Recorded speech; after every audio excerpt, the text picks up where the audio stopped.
കേട്ടോ. ഉപദ്രവിച്ച പോലീസുകാരുമല്ലാതെ.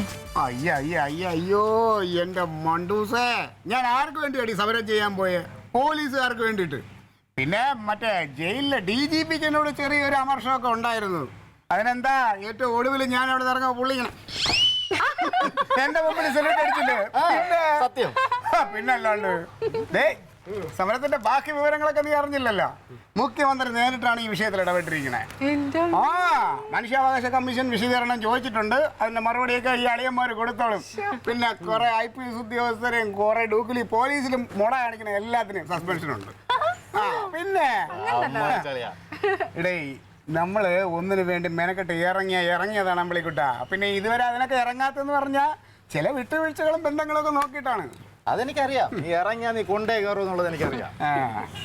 എന്തായാലും ഈ സമരത്തിന്റെ മുഴുവൻ ക്രെഡിറ്റ്, ഈ വിജയിച്ചതിന്റെ മുഴുവൻ ക്രെഡിറ്റും നിങ്ങൾക്കൊന്നും അറിഞ്ഞൂടാ. അതിന്റെ പിന്നിൽ എന്റെ തങ്കമാണ്. ഈ സമരത്തിന് എന്നെ എനിക്ക് തന്ന പ്രചോദനം നൽകിയത് എന്റെ തങ്കമാണ്. അതുകൊണ്ട് തങ്കത്തിന് ഇത് എന്റെ വക ഒരു സ്പെഷ്യൽ. അവനന്ദനങ്ങളുടെ ബഹളമാണ് ഓരോരുത്തർ അവലംബിക്കാനായിട്ട്.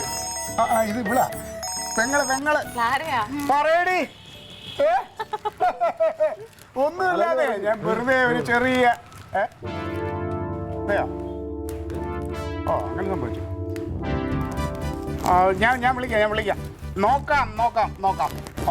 നോക്കാം നീ വെച്ചേരെ. അതെ, ഈ കുഴപ്പക്കാരായ മേലുദ്യോഗസ്ഥരെ കുറച്ചു പേര് സസ്പെൻഡ് ചെയ്തല്ലോ. ആ കൂട്ടത്തില് നമ്മുടെ പൗലോ അളിയുന്നുണ്ട്.